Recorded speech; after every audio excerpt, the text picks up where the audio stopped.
이스라엘 백성이 이제 본격적인 광야 행진을 하게 됐습니다. 11장에서 광야 생활을 시작한 이스라엘 백성의 특징은 불평이었습니다. 뭐 이것도 없고 고기도 없고 뭐 이렇다 저렇다 계속 노예 생활을 했던 이스라엘 백성은 쭝얼거리면서 이제 광야 길을 가게 됩니다. 오늘 12장에 넘어와서 더 충격적인 것은 지도자였던 미리암 그리고 아론이 모세를 향해서 비방하게 됩니다. 하나님은 이 세 사람을 갑자기 회막으로 부르셔갖고 삼자 대면을 시키십니다. 그래서 회막에 계시는 하나님이 이 세 사람을 모아서 이제 확실하게 선을 그어주는 정말 신비한 내용입니다. 우리가 살면서 삼자 대면하면 별로 그 좋은 것처럼 안 느껴지는데 오늘은 성경에 아마 이 부분뿐이 없을 것 같아요. 하나님이 직접 당신이 나와서 다 중재하신 그러한 얘기입니다. 그러면서 비방했던 미리암에게 야, 내 말 들어라. 그렇게 이제 정리를 해주시고 다시 이제 광야를 가게 됩니다. 지난주 설교를 혹시 기억하신다면 출발을 하면서 부정한 것들을 다 떨쳐버렸죠. 그래서 네 안에 부정한 것들 그것이 무엇이든지 간에 다 진영 밖으로 내보내라. 그리고 이제 백성을 출발시키게 했다면 오늘 이 진영 안 특별히 우리의 마음속에 있는 아주 버려야 될 것이 비난이라고 하는 것입니다. 비방이라고 하는 것입니다. 여러분, 이 비방이라고 하는 건 불평과 함께 하나님을 신뢰하지 않는 불신앙이고 또 말씀에 불순종하는 그러한 일입니다. 그래서 결론을 이따가도 말씀드리겠지만 비방했던 미리암이 나병 걸려버렸습니다. 10절 말씀이죠. 그리고 하나님의 형상대로 지음받은 모세가 계속 리더십을 발휘하게 되는 모습을 보게 됩니다.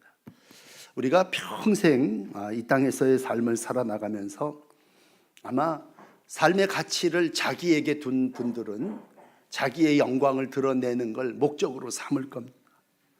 그러나 하나님은 유대 지도자들에게 너희가 서로 영광을 취하는구나. 너희들이 제일 좋아하는 그 모세를 믿으면서도 어떻게 모세처럼 살지 않냐? 그런 말씀을 하신 적이 있어요. 요한복음 5장 44절에 보시면 너희가 서로 영광을 취하고 유일하신 하나님께로부터 오는 영광을 구하지 아니하니 어찌 나를 믿을 수 있느냐? 너희들 왜 나를 믿지 않냐? 아니하냐? 그 얘기를 하시면서 내가 너희를 아버지께 고발할까 생각하지 말아라. 너희를 고발하는 이가 있으니 곧 너희가 바라는 자 모세다. 너희들 좋아하는 모세를 좀 봐라. 그 얘기입니다. 그렇다면 오늘 모세 어떤 사람인지 한번 봅시다. 자, 1절 다시 처음으로 돌아오셔서 이제 최고의 지도자 3인방입니다. 이 사람들 다 한 핏줄이에요. 누나고 형이고 그다음에 동생입니다. 너무 사생활을 잘 알죠.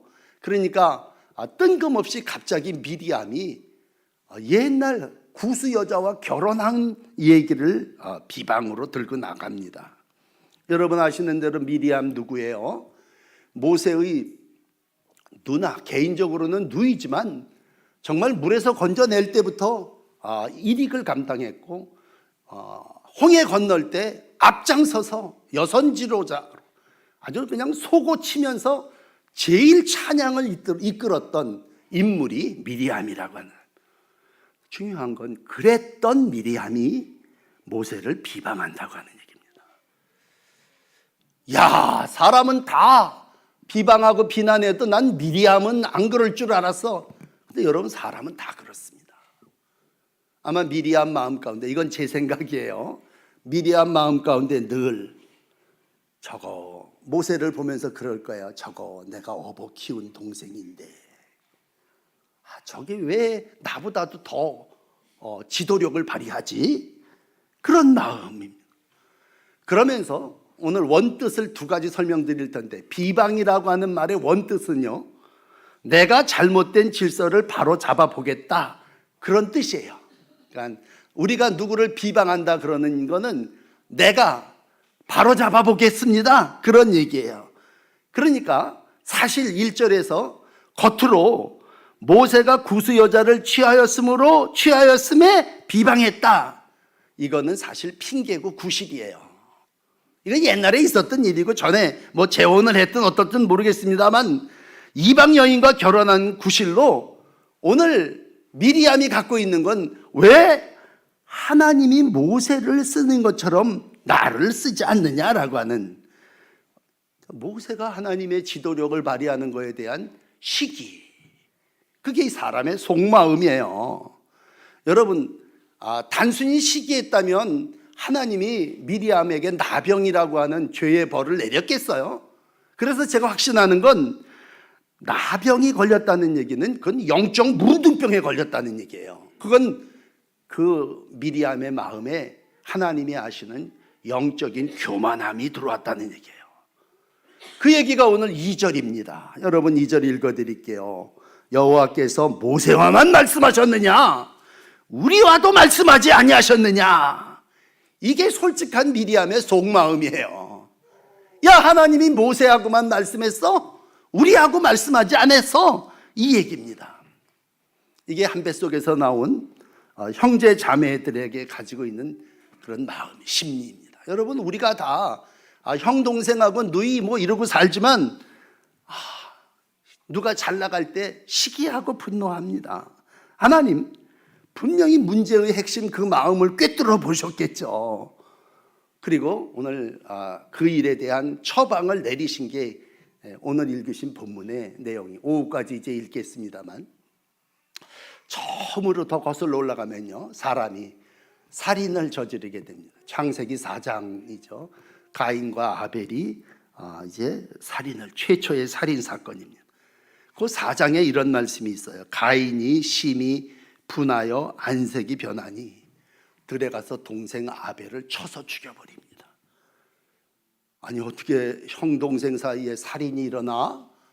그 얘기는 재물을 하나님이 동생 것만 받으시고 그에 대한 결과에 대한 분노, 시기가 인간 가운데 있습니다. 여러분, 예수님 당시에도 예수님을 십자가에 못 박은 사람들은 딴 사람이 아니에요. 서기관들, 바리새인들, 종교 지도자들이에요. 복음서 저 끝에 마태복음 27장쯤 가면 예수님 붙잡히실 때 이렇게 기록합니다. 이는 저가 그들의 시기로 예수를 넘겨준 줄 알미라. 그러니까 예수님을 십자가에 못 박은 사람들도요, 아니 저게 뭔데 목수의 아들 주제에 저렇게 사람을 고치고 죽은 자를 살리고 군중을 모으고 뭐 그냥 이렇게 해. 그게 뭐예요? 아니 그건 우리들의 영역인데 이 종교 지도자들이 가지게 되는 일들. 우리가 국회의원 선거를 끝냈습니다만 참 뭐 프랭카드를 이렇게 보면서 제가 느끼는 건 참 많이 비방하더군요. 스캔들을 만들고 루머를 퍼뜨리고. 근데 사실은 뭐 상대방의 잘못을 적는 그 프랭카드의 목적은 뭐예요? 그 속의 뜻은 그러니 저 사람은 안 되고 내가 해야 된다는 얘기죠. 그러니까 오히려 어떻게 보면 솔직하게 제가 하겠습니다, 그렇게 프랭카드를 붙이면 그건 더 솔직한 거예요. 근데 상대를 막 그냥 시기하고 불편하게 하고 그리고 모함하고 그런 모습들은 나도 할 수 있다는 얘기죠. 저 사람도 하지만 나는 더 잘할 수 있다라고 하는 얘기입니다. 네, 보니까 그런 분들은 대체적으로 다 떨어지셨더라고요. 여러분, 그럼 우리의 마음은 누구나 다 가지고 있는 마음이에요. 없는 얘기를 하는 게 아니고, 물론 없는 얘기를 했다면 모함이고 거짓이겠지만 사실에 대해서 있었던 일이에요. 구스 여자를 취한 건 모세가 한 일이에요. 그 일에 대하여 비난하고 불평했다는 얘기는 그 과거를 들춤으로 그 사람보다도 나도 지도력을 발휘할 수 있다는 얘기예요. 자, 여기서 이제 하나 정리해야 될 건 비방하지 맙시다. 우리가 이 땅에서 삶을 형제 자매가 살아나갈 때 이거 참 힘든 거지만 우리가 매일 그 마음을 다스려야 된다고 하는 얘기는 내 마음의 비방, 불평, 이건 이제 백성들이 가지게 되는 마음이라면 그 불평과 비난 내 광야 행진에 꼭 장애가 되더라고요. 그러니까 이걸 연습시키시는 건 이런 걸 광야를 가면서 백성들에게 계속 훈련시키고 교육시키시는 건 그 사람은 땅을 차지하지 못한다는 얘기예요. 뭐 성경이 다 얘기하죠. 야고보서 4장 11절입니다. 형제들아 서로 비방하지 말아라. 형제를 비방하는 자나 형제를 판단하는 자는 율법을 비방하고 율법을 판단하는 것이라. 네가 만일 율법을 판단하면 너는 율법의 준행자가 아니라 재판관이다. 그러니까 하나님은 야고보를 통해서 우리는 율법을 지키는 사람이지 율법을 판단하는 사람이 아니라는 말씀하신 거죠. 율법을 완성하기 위해서 이 땅에 오신 예수님은 처음 제자들을 모아놓고 마태복음 5장에서 이런 말씀을 하세요. 형제에게 노하는 자마다 심판받을 거다. 형제에 대하여 라가라고 라가라는 욕을 하는 자는 공회에 잡혀가게 될 것이고, 형제에 대하여 미련한 놈이다, 그런 자는 지옥불에 들어가리라. 그 얘기는 마지막 약속의 땅인 그 땅에 들어가지 못한다는 얘기입니다. 여러분 왜 그렇습니까? 오늘 우리가 예수님의 말씀, 야고보의 말씀을 들으면서 오늘 또 모세가 직접 현장에 있는 얘기를 주님이 챙겨나실 때 이건 지도력에 대한, 그 지도력은 곧 하나님이신데 하나님의 질서에 대한 원망이고 비난이기 때문에 그래요. 하나님은 모세를 통해서 말씀하셨고 모세는 그걸 아론을 통하여 모든 사람들에게 통치하고 다스리게 하는 것이 하나님의 질서예요. 하나님의 방법이란 말이에요. 하나님의 뜻이에요. 그런데 오늘 세 지도자는, 이 세 형제 자매는 모여갖고 왜 모세하고만 말하십니까? 우리하고 말씀하십시오, 그 얘기고, 오늘 2절에 중요한 건 이 말을 하나님이 들으셨다는 얘기예요. 미리암이 하는 그 말을 하나님이 그 자리에서 들으셨다는 얘기예요. 무서운 얘기입니다. 내가 무슨 말을 하는데 하나님이 거기서 그 말을 들으셨다죠. 2절 끝에 보면 여호와께서 이 말을 들으셨더라. 그러니까 모세를 비방하는 말이 아니라 하나님의 질서와 권위에 도전하는 그 말을 하나님이 들으신 거예요. 그러니까 핑계를 대는 게, 넌 결혼하는데 문제가 있으니까 넌 이제 말고 내가 좀 해야 되겠다. 왜 하나님 혼자만 통치하게 하십니까? 거기다가 한술 더 얹어가지고 정확한 증거를 제시하는 거죠. 하나님이 모세에게만 말씀하신 게 아니라 우리에게도 말씀하셨다 얘기했거든요. 아론에게도, 미리암에게도 여선지자로서 말씀했거든요. 근데 여러분 여기서 기억하셔야 될 건요, 우리가 이 세상, 이 사람들 이제 이스라엘의 지도자 아닙니까? 우리가 세상을 통치하는 지도자를 얘기할 때 우리는 쉽게 민주주의라고 해요. 민주주의.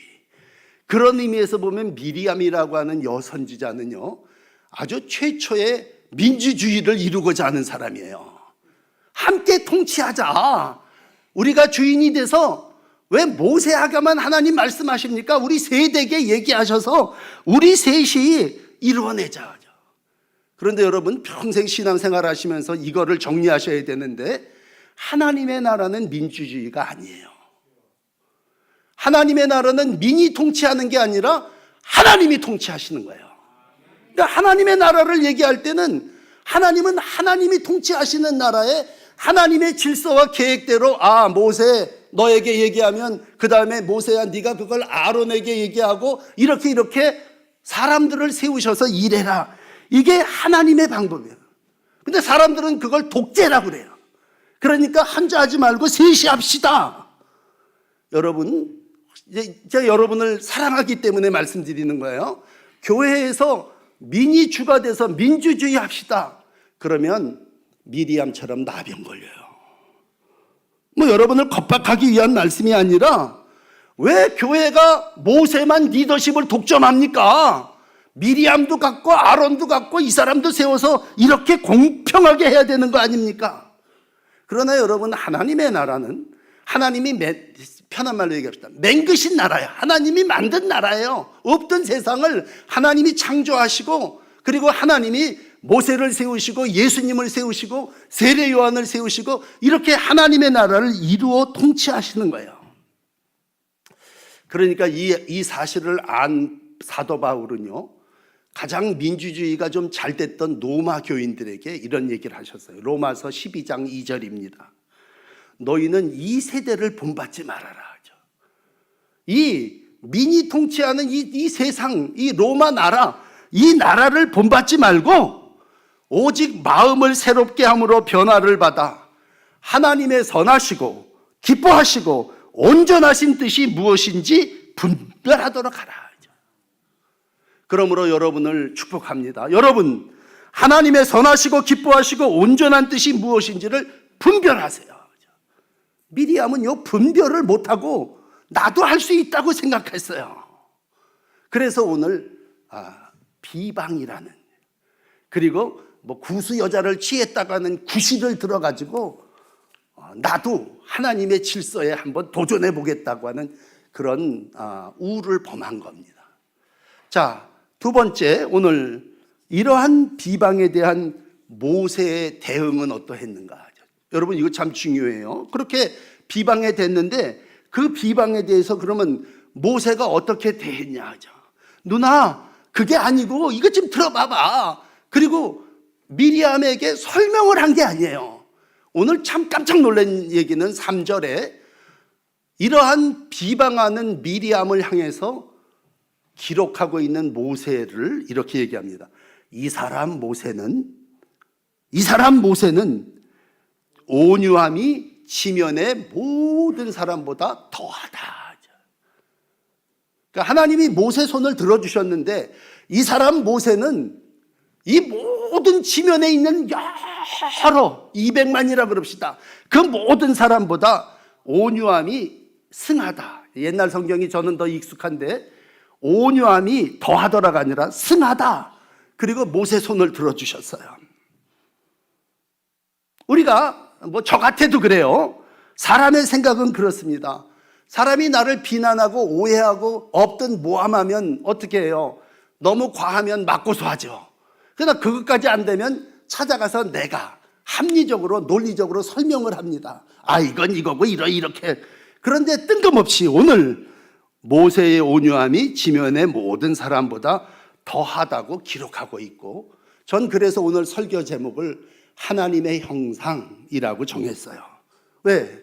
모세의 삶 속에 하나님의 모습이 있다는 얘기죠. 모세는 하나님과 교제한 사람이었고 하나님의 마음을 가진 사람이에요. 그러니까 누나에게 자기를 변호할 이유도 없어요. 누나, 그게 아니야. 그렇게 설명하지도 않고 또 내가 스스로 그 비난을 해결해야 된다고 생각하지도 않았어요. 왜? 질서를 정하시고 문제를 해결하시는 분은 하나님이세요. 그래서 온유라고 하는 말을 설명드립니다. 온유라고 하는 말의 뜻은 하나님이 쓰실 수 있도록 길들인다고 하는 뜻이에요. 그러니까 온유한 사람은요, 비방을 받고도 같이 비방하지 않아요. 변명하지도 않아요. 그저 감정을 다스리면서 어떤 표현도 하지 않고 기다리니까, 이 사람 모세는 온유함이 이 모든 사람보다 더해. 그렇게 말씀하신 거고, 온유는 결국 하나님의 뜻을 따르는 분별이 있는 경건한 종의 순종입니다. 나중에 오후에 말씀드리겠지만 나중에 문둥병이 걸려요, 미리암이. 그러니까 아론이 얼른 모세한테 달려와서 미리암을 위해서 좀 기도 좀 해달라. 중보 기도의 요청을 13절에 해요. 그랬더니 모세가 자기를 비난한 미리암을 위해서 하나님이여 원하건대 그를 고쳐주시옵소서, 그렇게 기도했어요. 그러니까 이 사람 배알도 없는 사람인지 오후에 이제 자세히 말씀드릴게요. 우리가 나를 비난하는 사람을 위해서 기도할 수 있다면 그건 참 온유한 사람이에요. 여러분도 한번 해보세요. 오후 예배 이제 빠지지 마시고 나오셔서 한번 기도 훈련을 하시는데 우리가 내 새끼, 내 아들, 딸들을 위해서 기도하는 건 뭐 왜, 그건 당연한 거예요. 그런데 나를 비방, 비난, 저주, 멸시, 원수 이런 사람을 위해서 기도한다, 기도했다, 그건 온유함이에요. 모세예요.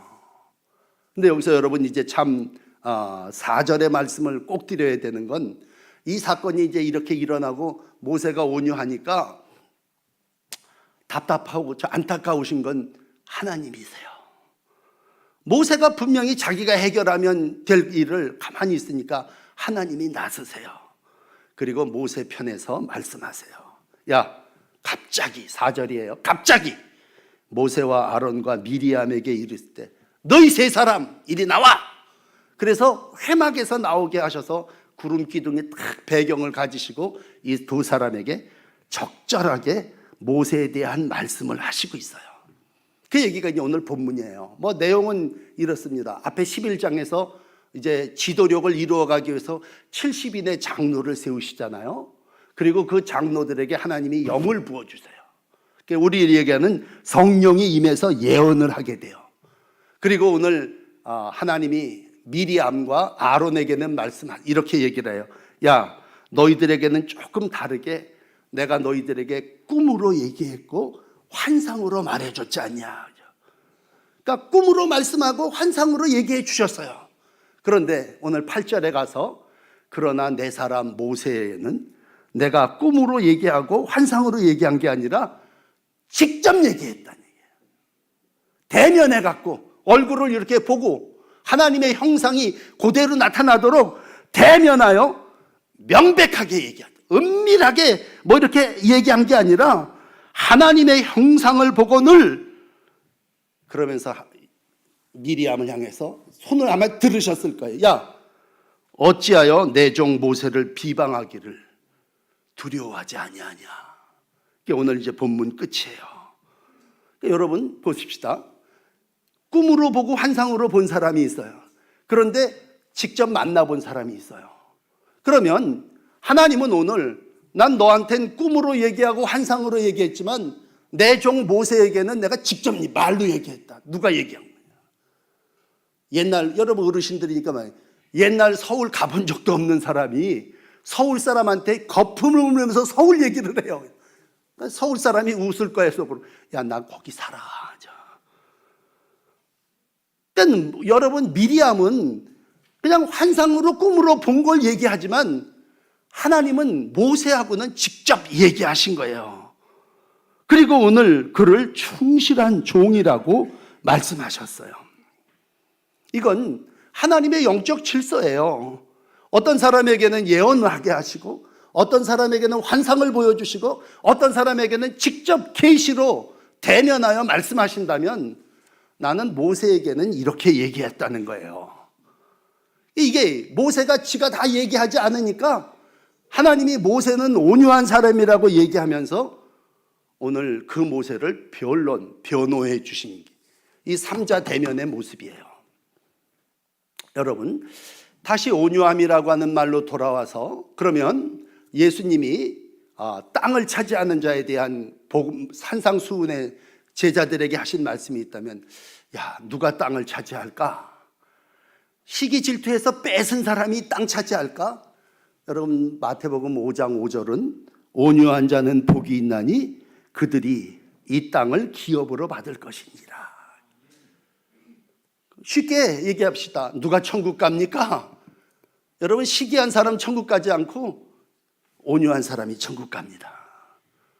만약 우리 같으면, 저 같아도 그랬을 거예요. 하나님이 미리암을 치세요. 너 7일 동안 바깥에 나가 있어. 벌이에 7일 형벌이에요. 나병 걸려서 7일 동안 저 진영 바깥에 있어.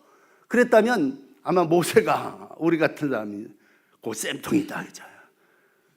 그거 봐라. 자꾸 비난하고 비평하더니 그거 너 이렇게 됐지 않냐 이런 얘기. 모세는 온유했습니다. 침묵했습니다. 아무 얘기도 하지 않았어요. 이게 인생 한 100살쯤 됐을까? 지금 인생 깊은 경륜을 겪으면서 궁정에서 40년을 살고 광야에서 40년을 살고 막 이렇게 지금 리더십을 발휘하는 모세의 가장 성숙한 품성, 그건 온유함입니다. 예수님은요, 당신을 좀처럼 얘기하지 않으셨어요. 근데 우리가 잘 아시는 마태복음 11장 29절이죠. 나는 마음이 온유하고 겸손하니 내게 배우라. 그런 말씀을 제자들에게 하신 적이 있어요. 우리가 예수님을 어떻게 봅니까? 형상이라는 얘기를. 하나님의 형상이 어디 있어? 예수님이 어디 있어? 그건 온유하고 겸손하면 그 예수님이에요. 옛날 성경이 승하였다면 온유하고 겸손한 자가 결국은 부활하고 하나님의 나라에 오늘 이르게 됐다는 얘기죠. 형제가 무슨 공격을 하고 난리를 치더라도 그는 자기의 길을 꿋꿋이 묵묵히 걸어가서 부활하심으로 이 모든 일들을 이루셨습니다. 고린도후서 2장 17절이에요. 우리는 수많은 사람들처럼 하나님의 말씀을 혼잡하게 하지 아니하고 순전함으로 하나님께 받은 것 같이 하나님 앞에서와 그리스도 안에서 말하노라. 이러한 하나님의 형상을 가진 여러분들이 되시기를 축원합니다. 여러분, 이스라엘 역사 중에 사울을 한번 말씀드려야 될 것 같아요. 사울이라고 하는 왕 달라고 그러니까 첫 번째 왕을 세웠어요. 그 사람 참 겸손했습니다. 그리고 모든 일에 정말 하나님을 의지했습니다. 그리고 이제 다윗을 세우는 일에 있어서 다윗이 나가서 앞에서 전쟁하고 나왔는데 여자들이 다윗을 향해서 사울이 죽인 자는 천천히고 다윗이 죽인 자는 만만이요, 막 이렇게 노래 부르고 다니니까 그 겸손과 온유의 사람이 있던 사울이 안색이 변합니다. 악신이 들어와요. 그래가지고 자기 감정을 다스리질 못해요. 화가 나가지고 밥 먹다가 창을 던져가지고 자기 사위인 다윗을 죽이려고 그래요. 결국 자기 자신을 다스리지 못하고 자살해서 사무엘상 31절에 죽어버려요.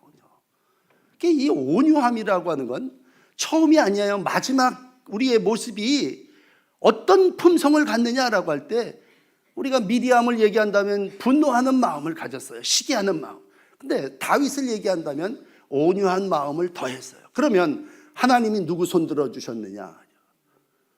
모세 손 들어주셨어요. 그리고 오늘 그에 대해서 이렇게 결론을 내려드립니다. 구수 여자를 취한 그 사실에 대한 하나님의 답은 오늘 7절이에요. 그는 내 온 집에 충성함이라. 모세는 나와 이 모든 집에 충성된 사람이다. 아마 잔치집으로 얘기하면 너희들은 와갖고 이 음식 먹어보고 아이 이거 왜 이렇게 맛이 없어 이러지만 비난하고 불평하는 건 다 손님이고 오늘 모세는 내 집에 음식을 만든 사람이고 조직이다. 그런 얘기예요.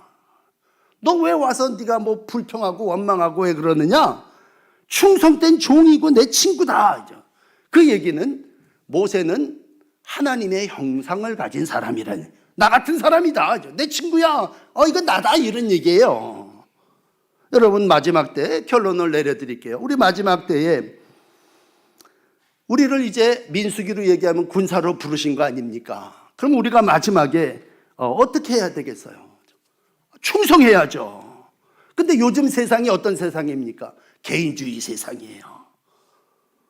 철저하게 개인주의 세상인데 우리는 자꾸 옛날 생각에 젖어 있어서 다른 사람에 그렇게 관심이 많아.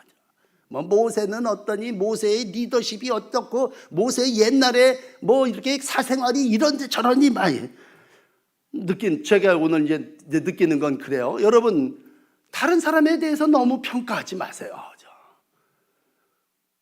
다른 사람이 무슨 내 평가 대상입니까? 오늘 중요한 건 나야, 나. 내가 하나님 앞에 서야 될 거 아닙니까? 상 받는 건 나야, 나. 마태복음 25장 21절에 보면 주인이 잘하였도다 착하고 충성된 종아, 네가 작은 일에 적은 일에 충성했으니 내가 많은 것을 내게 맡기리니 내 주인의 즐거움에 참여하리라. 너 이제 우리 집에 주인하고 같이 너 하나님의 형상을 입은 자로 살 거다, 그런 얘기예요. 그러므로 뭐 개인주의화 된다고 그러니까 우리 좀 다른 사람, 우리 교회 와갖고도 자꾸만 또 세상 살면서도 다른 사람 평가하다가 내 할 일 안 해. 뭐 누가 어떻고 저쩌고 막 얘기하다가 그 결국은 넌 그러면 뭐 했냐라고 했을 때 난 평가만 했어요. 그죠? 오늘 주님이 원하는 건 적은 일에 충성이에요. 모세는 나와 내 집에 충성된 종이라고 얘기해요. 그래서 바울은요, 아들 같은 디모데에게 편지 쓰면서 1장 12절에 그런 얘기를 해요. 야, 예수 그리스도 우리 주께 감사함은 나를 충성되이 여겨 내게 직분을 맡겨주셨다. 여러분, 저도 이제 늘 저에 대해서 생각하는 게 그래요. 하나님이 나를 충성되이 여겨서 직분을 맡겨주신 거예요. 그렇다면 우리는 이제 뭐 옆에 사람, 뒤에 사람, 동료 바라볼 게 아니라 상 주시는 하나님을 바라봐야 돼요. 모세는요, 이제 히브리서 11장에 믿음장에 많이 기록되어 있지 않습니까? 모세는 참 믿음이 좋은 사람이에요. 믿음장에 기록되어 있어요. 모세의 믿음을 기록한 히브리서 11장 26절은 이렇게 얘기해요. 그리스도를 위하여 받은 수모를 애굽의 모든 보화보다 더 큰 재물로 여겼으니 이는 상 주시는 이심을 바라봄이니라. 그러니까 모세는요, 온유한 성품도 성품이지만 상 주시는 이에게 충성했어요. 상 주시는 이를 바라보고 살았어요. 그 삶이 오늘 성령의 사람의 모습이에요. 마지막은 주님이 평가하십니다. 책망할 자 미리암 책망하시고 상 줄 자 상 주십니다. 그렇다면 오늘 한 배에서 나왔지만 미리암은 벌 받았어요. 7일 동안 온역 나병이 걸렸어요. 왜? 하나님의 권위의 질서에 도전했고 또 하나님이 행하시는 일에 시기했고 자기가 높아지고자 하는 교만함이었어요. 그렇다면 오늘 모세는 상 받았어요. 두 가지 때문에 그랬어요. 온유와 충성입니다. 성령의 열매예요. 갈라디아서 5장은 성령의 열매를 9가지를 기록하는데 우리가 성령 충만하다, 그 얘기는 이 9가지 열매가 우리 가운데 있다는 건데 하나님을 향해서 3가지 열매가 있잖아요. 사랑과 희락과 화평의 열매죠. 또 이웃들하고 같이 살면서 이웃들하고 맺어야 되는 성령의 열매가 있잖아요. 그건 이웃들에게 오래 참고 자비하고 양선, 선을 베푸는 거죠. 그런데 제일 중요한 건 자기 자신에게 맺어야 되는 품성, 성령의 열매가 있어요. 그건 바로 오늘 말씀드린 온유와 충성과 절제입니다.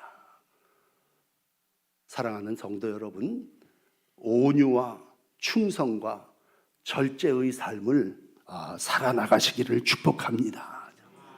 물론 처음부터 그렇게 되진 않을 거예요. 모세도 분노해서 사람도 죽인 적이 있었고요. 돌판 들고 내려오다가 화딱지, 금송아지 섬기는 사람들 보면서 화딱지 나서 패댕이 친 적도 있었어요.